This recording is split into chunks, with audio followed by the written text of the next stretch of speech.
En conclusion, je voudrais résumer le fonctionnement de la démocratie sans parti à partir d'un tableau afin de bien mettre en évidence que nous sommes en face d'un gouvernement vraiment responsable. Certains peuvent être portés à penser que un gouvernement, une Assemblée nationale qui serait formée uniquement de députés sans parti, sans programme de parti, pourrait avoir aucune direction, être un peu dans l'improvisation continuelle. Je pense que c'est tout le contraire.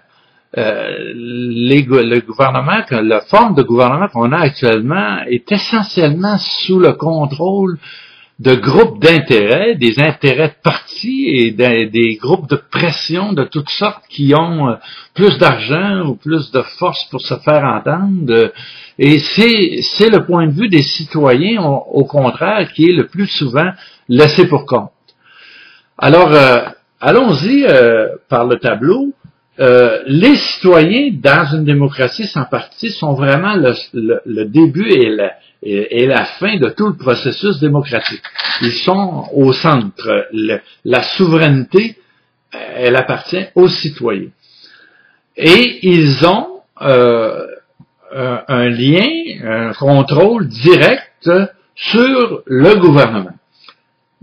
Par l'élection, ils élisent leurs députés sans l'interférence des partis politiques à l'Assemblée nationale, d'abord.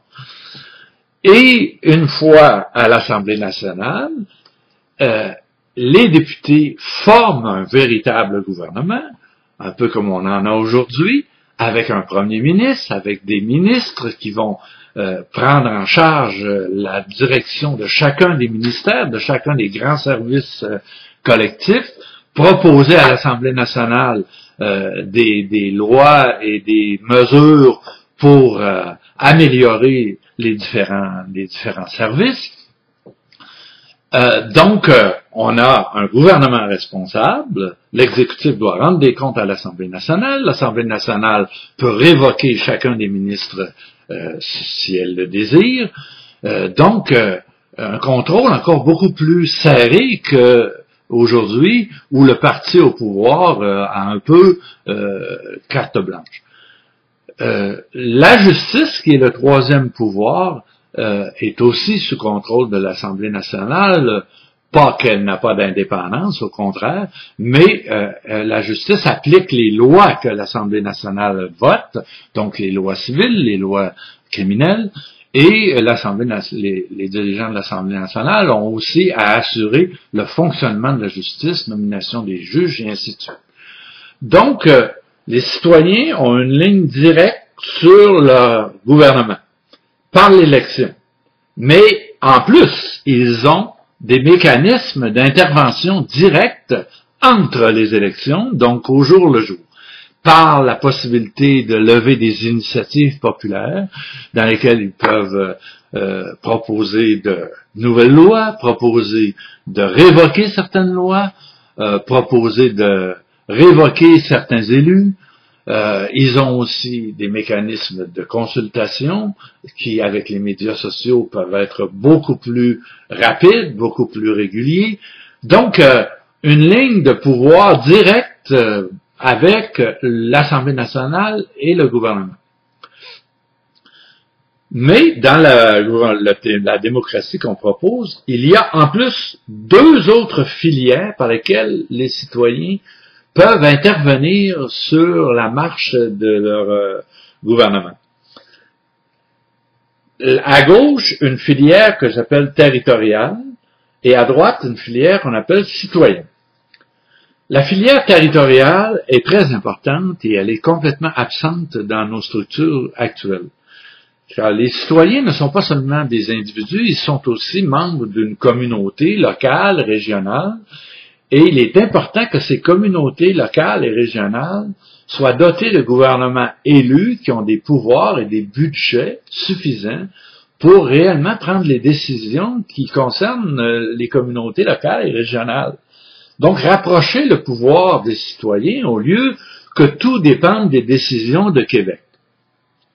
Il faut que les décisions concernant l'aménagement du territoire, concernant l'utilisation des ressources naturelles du territoire, concernant l'organisation des services de santé, d'éducation communautaire et tout sur les territoires locaux et régionaux, puissent être prises en grande partie par les gouvernements territoriaux, bien sûr, sur la base de politiques nationales qui seront établies par l'Assemblée nationale. Ces gouvernements territoriaux-là doivent avoir comme répondant au niveau de l'Assemblée nationale une chambre territoriale, c'est-à-dire une chambre où siègent des représentants en nombre égal, élus par chaque région, pour agir un peu comme chien de garde des communautés territoriales au niveau de l'Assemblée nationale. Donc, avec un certain nombre de pouvoirs leur permettant d'intervenir sur les décisions de l'Assemblée nationale, sans toutefois se substituer à l'Assemblée nationale.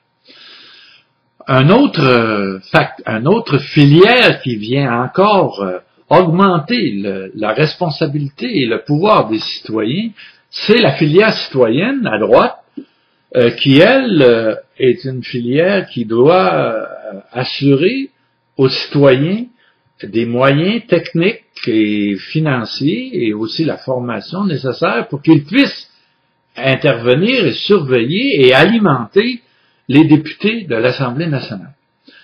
Donc, il faudrait imaginer qu'à chaque niveau local, régional, on ait des conseils citoyens qui rendent accessibles à tous les citoyens ces moyens-là d'intervenir, d'exercer leur responsabilité citoyenne.